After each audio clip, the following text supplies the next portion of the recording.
This week's injury update is brought to you by the Jacksonville Orthopedic Institute.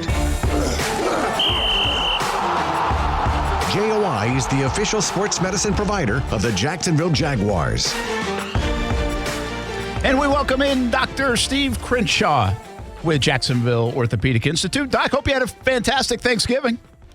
It was fantastic. How was yours? It was very good, very good. And Jags get another win, so things are rocking here in Jacksonville. We obviously love that. But in addition to helping out the Jacksonville Jaguars, you also help out the Jacksonville University Dolphins.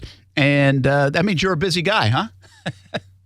Busy enough. I mean, we've been with Jacksonville University for probably about 25 years. So, I mean, it's been a good relationship, and we've enjoyed being part of their program and their development. How does that work with all the different sports in terms of your involvement? Well, I mean, JU sports have kind of evolved over time. Right now they have about 19 sports, 7 men's and about 12 women's, and that makes up about 500 student athletes. So our involvement has to do with when they first come in, kind of participating in the screening process and making sure we evaluate the players that might have conditions that need to be recognized and managed differently or may disqualify them from playing at that level. And then as the season comes along, obviously every sport's a little different. Some of them are very low maintenance and don't require much, and then others, such as when they had the football program, kept us pretty busy. And right now with lacrosse in the winter and spring, and basketball kind of fall into the winter, that kind of keeps us on our heels a little bit.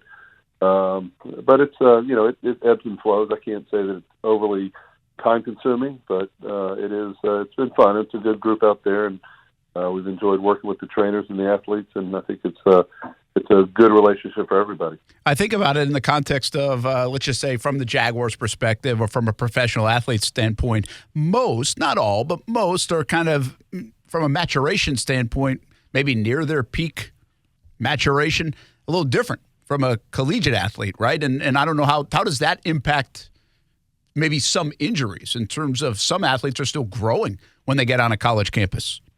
Well, that's true, and again, we're dealing with different sports and different ages and a different level of commitment. So a lot of these kids are coming out of high school where they may have been, on a sports team, but not necessarily living their life around it. And as they get into college, it becomes kind of the center of their existence, but they still have their academics and classes to attend. So that kind of shifts it a little bit.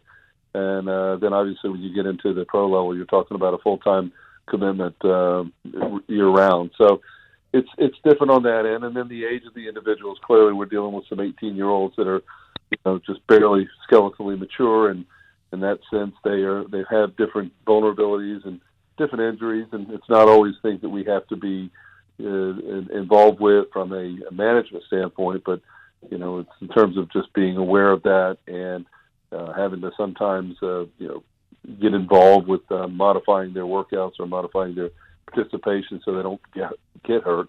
And that's again, those are few and far between, but it's still part of that age population.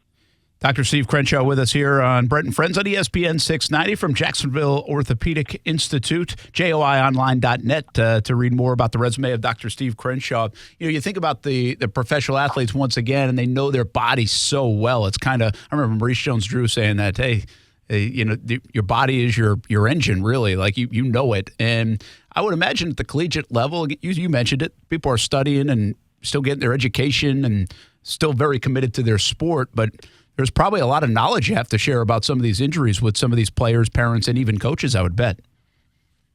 Well, and you kind of hit the nail on the head in the sense that some of these players have never participated at the level that they're at this time when they make it to this collegiate level. And, injuries are not familiar to them, and parents are committed. I mean, a lot of these kids are coming in not on scholarships, so they're coming in with parents paying, and parents are a big part of collegiate sports, and we feel the brunt of that. Anytime there's a injury to a player, the parents are involved, and many times the parents are making some of the decisions on what we do, and it can be a little bit tense at times when you have conflicts between a parent and our recommended treatments. So that's different. I think a lot of these kids who are, who've been committed through many, many years of high school probably do know their bodies pretty well. But I'd say there's also some that don't have any clue about their body, their injuries, their recoveries, and there's a lot of education that goes on. And we have a fabulous group of athletic trainers out there that sometimes full-time job is just trying to keep these kids focused on their health and recovery. You mentioned Jacksonville University has a plethora of sports. I think you said 19. Used to have football. Obviously, we know how violent football is, and we think injuries, and we think a lot happen in football. Is there another sport that kind of goes under the radar with a good amount of injuries, maybe at the collegiate level or even at the high school level, that people don't think about? Well, the up-and-coming one is lacrosse, and both the men's and the women's lacrosse, we've seen probably more injuries per year requiring surgery. Some contact, some non-contact. So while football was always for the most part, contact injuries, lacrosse is a pretty high-speed field game, and there are many non-contact injuries, although we have had some contact injuries as well. So that's probably the biggest one. Basketball is pretty predictable. I mean, it's kind of a lower number of players, and you'll have some shoulder or knee injuries or ankle injuries as the season goes through. It's usually not to the number total as we see in the lacrosse program. Yeah, it's interesting about lacrosse. It's a fast-growing sport, of course, especially here in the South. It's been a big sport in the Mid-Atlantic for a long time, but definitely here in the South, a very good lacrosse here in the South as well. When I asked that question, I was wondering if you were going to go like cheerleading or something, because we think about concussions in football, and I've always heard like soccer and cheerleading are a couple of sports with concussions that are way up there, and I don't think people always go there in their mind. No, and I think you're right. We, as orthopedics, we really don't manage the concussion side very well. True. Let our medical colleagues take that on. But you're right. I mean, soccer has, a lot more concussions probably per player in the sport than others. But cheerleaders, we really don't take care of the cheerleaders. But, there are injuries there just due to the stunts and lands and stuff that they have to go through. Dr. Steve Crenshaw with us. All right, I'm going to get off topic for a moment. You spent a decade with the U.S. Army. How big's this game coming up for you next Saturday, Army-Navy? What's it mean, and have you been?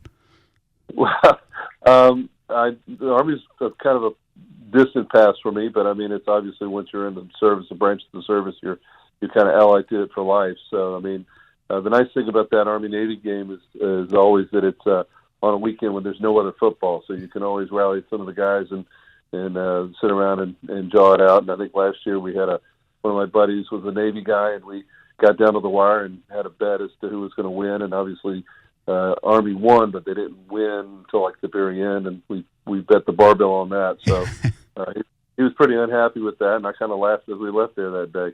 It's a bucket lister for sure. I've got to get there someday. It seems like an awesome game. And that one's coming up next Saturday. Dr. Stephen Crenshaw from Jacksonville Orthopedic Institute. Thanks for the time. Appreciate it. Have a good holiday season.